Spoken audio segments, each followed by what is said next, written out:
Okay guys, a warm welcome back to the Forensic Unplugged channel. The Porsche 996 sagas continue. Excuse me while I have a drink.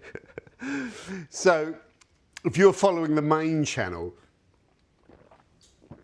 I took this car out the other day.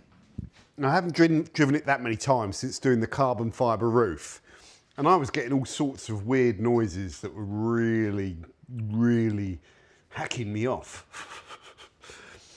And I came to the conclusion in that video that it was obviously the carbon fibre roof, but I came to the conclusion that it wasn't like headliner and it wasn't these side seals, it wasn't those, which was something I thought about.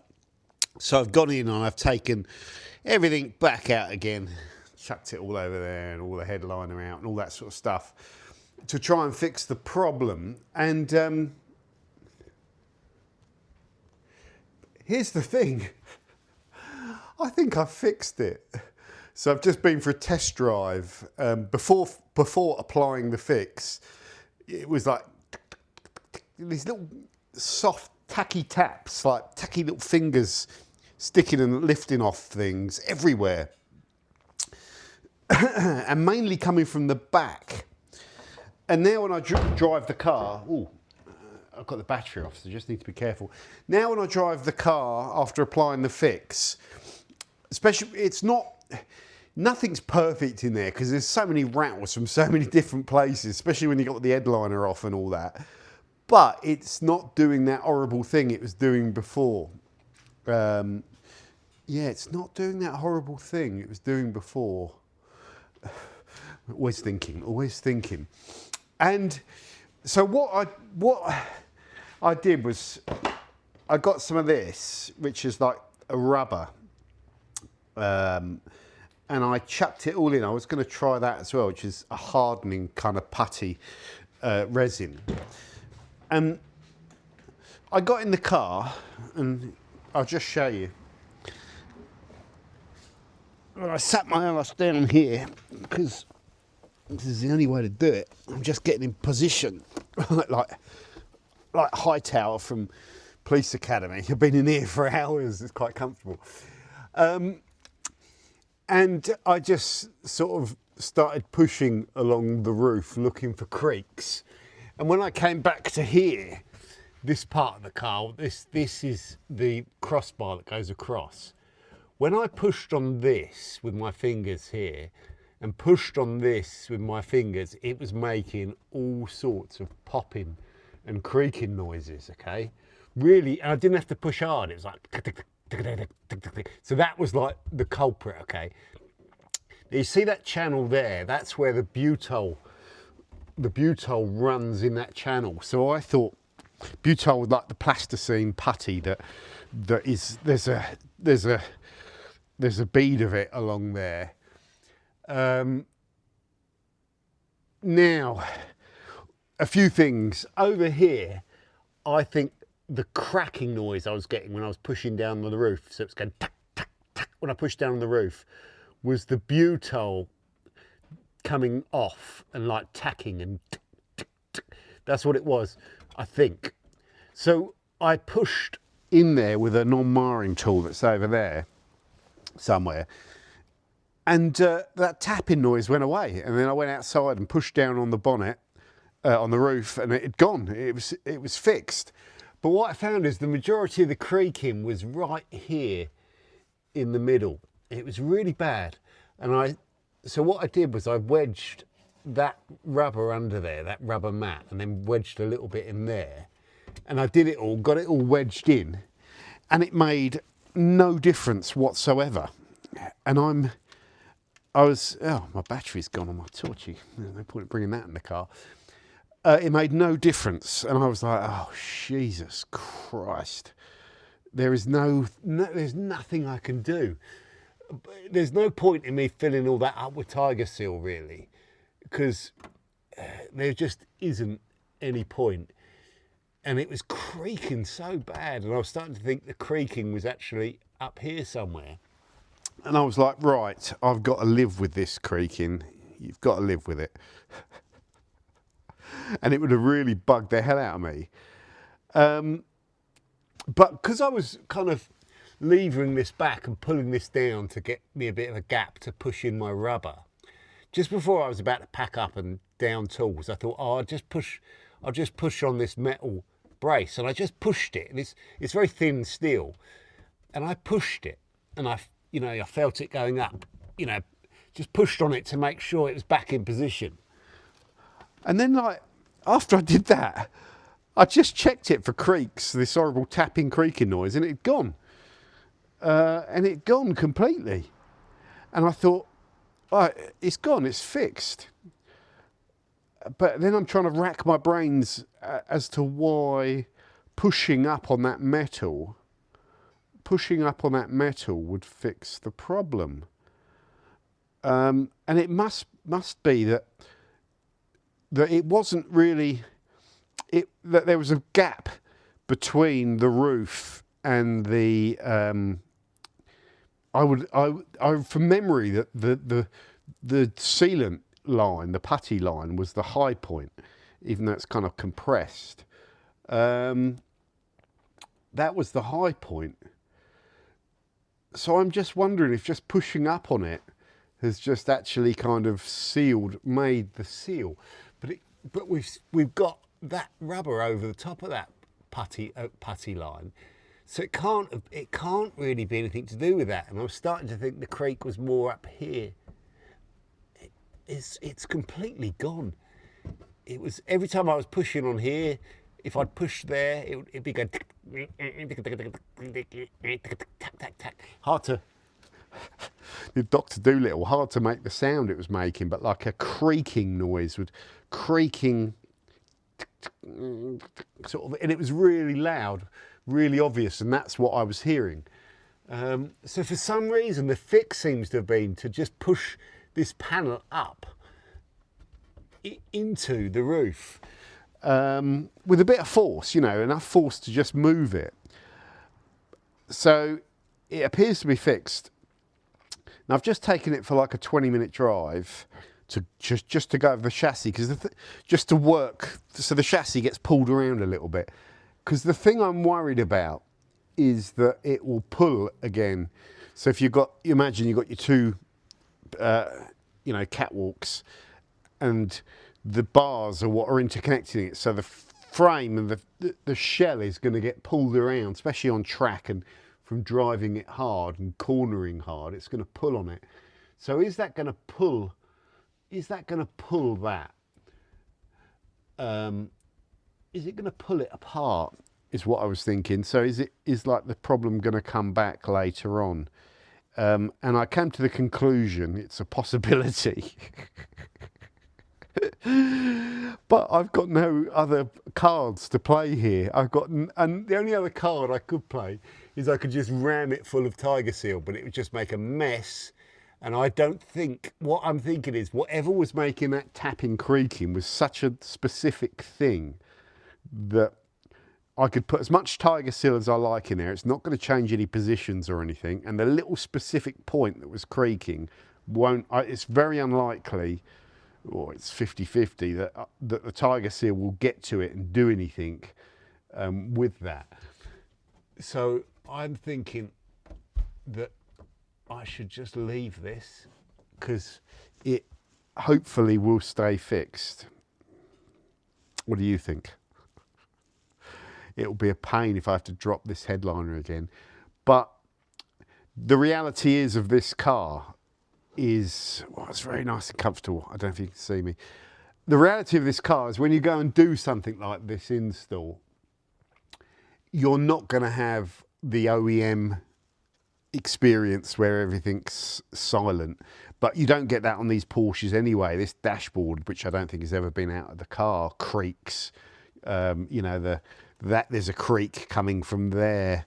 There's a creak that I fixed the other day coming from that door card there.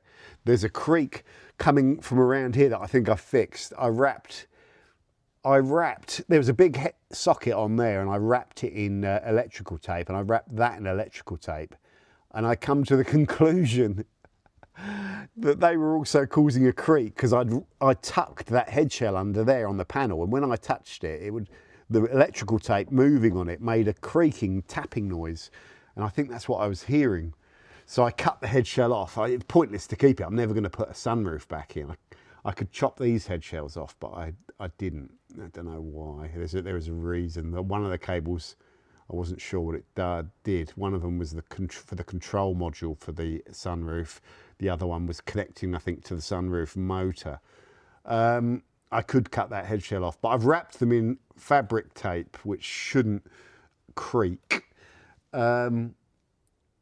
So yeah, but the reality of this car is it's never going to be like it's never going to be a smooth, you know, like kind of new car experience when you buy it. If you got in a new 992 Porsche, even a base Carrera, you know, it would all be right and it would be smooth. And if something was creaking, it'd be one thing and it would annoy you. Whereas in this, I think I've probably got like a dozen sources of creaking at least. There's more than a dozen. Even the short shifter that's installed, the little plastic variants in there can vibrate a little bit. So there's an unlimited amount of creaks coming from this car, and the suspension on it is rock hard and stiff, and you get thrown around in this car. So I think that adds to the amount of vibration going through the car and all the creaks. So the bottom line is, I think I have to call this a day now and put everything back in and live with it, and that's it. And if I hear any other creaks, it's just live with it. In hindsight, doing the carbon fibre roof install, I should have just left all of the headlining out and driven the car for like a month or so, just to let it all settle in, or at least 2 weeks, and that would have saved me having to do this. But I was just really eager to get it done and really confident that I'd done everything properly. I had done everything properly, but I didn't have any experience, and experience of a job is really important, isn't it? So if I ever did this again, now I would just pay a little bit more attention to, after I've installed this area here and the carbon's all in and the resin's gone off, I would come back and push around the edges of all of this carbon roof looking for creaks. You shouldn't get any. I was worried, wasn't I, in the video, that the sealant, there wasn't enough, but there is. The fact is there's some sealant like bulging out the edge, you can see it's a good thick layer in there. I think I got this sealant, I got the sealant amount okay. I could have put a little bit more in, but I didn't put not enough in. If you get what I mean, you'd have to really skimp on it to not put in enough, because it's very strong stuff. So there's enough sealant in there for sure. Yeah, it forms like a rock. So that's that job done. So back in with everything. That's going to take me at least another hour of cursing, because it is a pain to get all this stuff out. It really is. And I was really pedantic about making sure that every panel that went back in had all its clips on, and it clips in properly and you don't break anything on there. I have the bolt that goes in there, that goes through the sun guard, that's threaded. I think it was already threaded. I'm going to go with that. You can tighten it, but I stripped the head on it, taking it off. So really, I'm going to go and see Dan and nick one of his. Other than that, she's a beauty to drive, this car. She's a beauty. You would never, compared to, like, if you go and buy a 996 C2, you know, the basic car, and it's a stock car, you know, stock suspension, stock everything. They're quite soft and they're quite vague. All the work that's been done on this car, it's got a lot of modifications on it, but this car drives sharp as a razor. The suspension setup on it is phenomenal for track driving. It's so well set up. It is set up like a, but not completely, but it feels similar to a GT car. It's stiffer than most GT cars. The gear change on it is lovely. The steering feel on it is lovely. It's got the H&R roll bars that Barnsport put on, which really reduce the body roll, and the RSS engine mounts as well. which their impact is a little bit harder to describe, but it just firms up the engine. So the engine, I guess, is held a little bit tighter, but which stiffens up the rear end a little bit. It creates a little bit tighter feel. So the rear end of this car feels like a rock. It feels like a very hard car to drive. I told you in the other video as well, I'm convinced I've got a vacuum leak, and that's what the cause of my power problems are. So a stock car that's producing good horsepower, and good horsepower on these is about 285. That's good. I think Surrey Rolling Road said that's as good as they ever see. You know, 285 is top, which is what Dan's is making, and most of them are down at 270. Mine's just below 270 or 270 on the dot. And I was coming to the what's the word? I was coming to the conclusion, or the mindset, that I'm just going to have to accept that this car runs 270 brake horse. But I had the Durometric software, and I said to myself, right, I'm going to go through every single counter that I can read on this. Sorry, apologies if you heard this story. Go through them one at a time, find out what the normal readings are, and understand that counter and what it means, where the car sits, and go through all of them. So I started with airflow through the car, which was the first one in the list, or below RPM, which you're not going to be interested in. And I looked at the airflow, and straight away the airflow through the car is well down. So at idle, the airflow in this car is between 12 kgh and 15 kgh. When we fired up Dan's at idle, it was running at 33 kgh.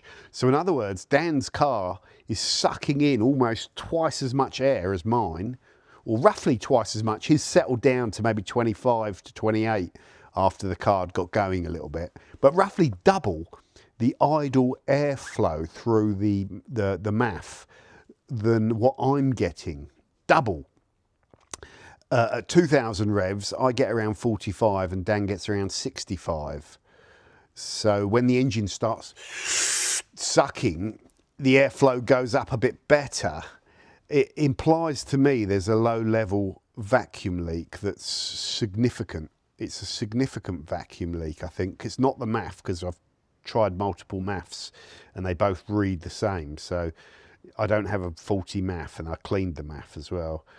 So yeah, so if the airflow over the car is less, we're both running stock air boxes, although I do have a different filter, but that filter is not going to do that. Although it would be worth putting a paper filter in, but it's not going to do that. It's not. It's going to be a vacuum leak. So what I've done is ordered a smoke tester, and I'm going to smoke test the whole of that engine out and look for vacuum leaks. Jesus Christ, it's blowing a storm today. Yeah, so I'm going to smoke test it for vacuum leaks, and I hope I find a vacuum leak, because it will be a very easy, well, it will be, I don't want to not find a problem, because then I'm still stuck in the same hole of searching for what the problem is, and then I'm probably looking at going down the ECU route. But it also, the symptom of the car, feel that tightness would be explained by a lack of oxygen, lack of airflow, sorry. So less airflow, and the car's metering that airflow, so it knows it's got X amount of air, and if that's under what it needs, it won't. I would imagine it will adjust the fueling for that air. So in other words, the car's not breathing properly, so it's not able to rev as freely as it should, which is what I think I'm feeling. And I was convinced, that's why I thought it was an exhaust problem, because I didn't think I'd have a vacuum leak or like an air intake problem after we changed the airbox and all that sort of stuff. So yeah, so I was convinced it was a flow problem. It felt like a flow problem, but I was more leaning towards it being the cat's bunged up. So if I can find this vacuum leak and fix it, and this car suddenly jumps back into life and it's looser and it's revving and pulling a bit more at that high range, then I'm back in business. I've got till we're booked in to go to Surrey Rolling Roads next weekend, and I want to get this thing fixed before then. If not, I'll still go there anyway and just do it, because it's always fun and whatever. We just see what it's doing, because I was convinced it was up. But if I can get the vacuum leak fixed, assuming there is one, and I take it to Surrey Rolling Roads and I'm back up at, like, let's say I get 290 horsepower, that would be fantastic. The dilemma I've got then is, do I revert my back boxes back to that Dansk system? Well, why would you do that, John? You've just put a new exhaust system on it from Dan. Well, one reason is it's louder. The other one has sports cats. It's a sports exhaust. It's a full system with lighter. It's a lighter system, full good small cats. And if they're not blocked and it's not the exhaust, then do it. We did find a hole in the flexi. So if I do swap back, I might chop the flexis off and get proper pipes put on, because those flexis are problematic, man. The Dansk ones break. The ones I've had welded on have developed a hole. Those flexis have got to be thin and flexible to move. They're like little corrugated tubes, so that there's a bit of play. They're not good. Most of these Porsche exhaust systems don't have flexis, and I don't think, personally, I'm not an expert, but I don't think that Dansk system should have used flexi pipes, because it's problematic. Yeah, so whether or not I go back to the Dansk exhaust really depends on noise. So I think Dan's system is louder, and my Dansk system, I could get away with 98 dB track days, and I could even do Bedford. I had to be careful. I was just on the border of tripping the noise. I did get one noise warning, but this is louder, and I'm worried that you go to a track day and you have your day ruined because you're breaking the noise limits, and it's game over.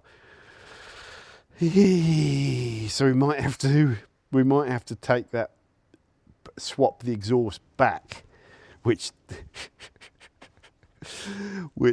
you know, Dan will be like crying about, because we were at it for like 8 hours and then a couple of hours the day after to get that all cross-truss done.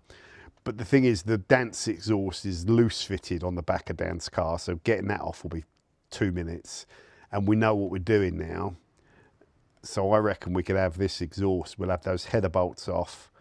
We'll have those bracket bolts off. We'll have those central bracket bolts off. We'll have those lambda sensors off. I reckon we could do it in 2 hours, and I'll do it. I'll do it on my own, because Dan, I can't keep asking him to help me all day. So yeah, I could go round there, drop the exhaust off his, bring the exhaust back over here, and then swap it here in my garage. I could also seal the headers up properly then, because I know what I'm doing now. So that's it, guys. This car continues to consume my life, trying to get it to where it's got to be, but I enjoy it. I love the car. I'm so into it. You know, if I'd have bought this car and it was just all done and it's just driving it, you kind of get bored with it. The fact that you've got all these things to do on it, you invest your time in it, you learn about the car. It's all been done on a shoestring budget, really. It's all been done on shoestring. I'm trying to fix these problems myself, because one, you learn about the car doing it, and then two, it doesn't cost you anything. You know, if it's a vacuum leak, then it's hopefully not going to cost me anything. The only thing, I'm not too worried about vacuum leaks, but I am worried because it could be part of the engine that I can't get to without dropping the engine down to access it. So that's a concern, but you know, don't want to get too far ahead of myself. Let's smoke test it first, see where it's leaking, and then take it from there. I would imagine, so this has had a full engine rebuild yet. And it could also very well have developed this vacuum leak. It's possible. But I don't care what the underlying reason is. But I would imagine that the thing I'm worried about is the inlet manifold connection to the block, because that would be something that I might not be able to get to, or possibly an AOS breather pipe I might not be able to get to. So I'm a little bit worried in case it's either of those two things. If it's anything else, resonator tubes, breather pipes for the brake booster, what else comes off that air system? There's a few breather pipes, you know, part of the throttle body connection to the Y resonator box, which is unlikely, but it's possible. It's unlikely. Anyway, there we go, guys. So thanks for tuning in. I'm absolutely knackered because I've been in here for hours today, like doing all this drains you, and I'm only halfway through really. I've got to put it all back together. I'll probably, what shall I do? I think I better start putting it back together. Okay guys, take care.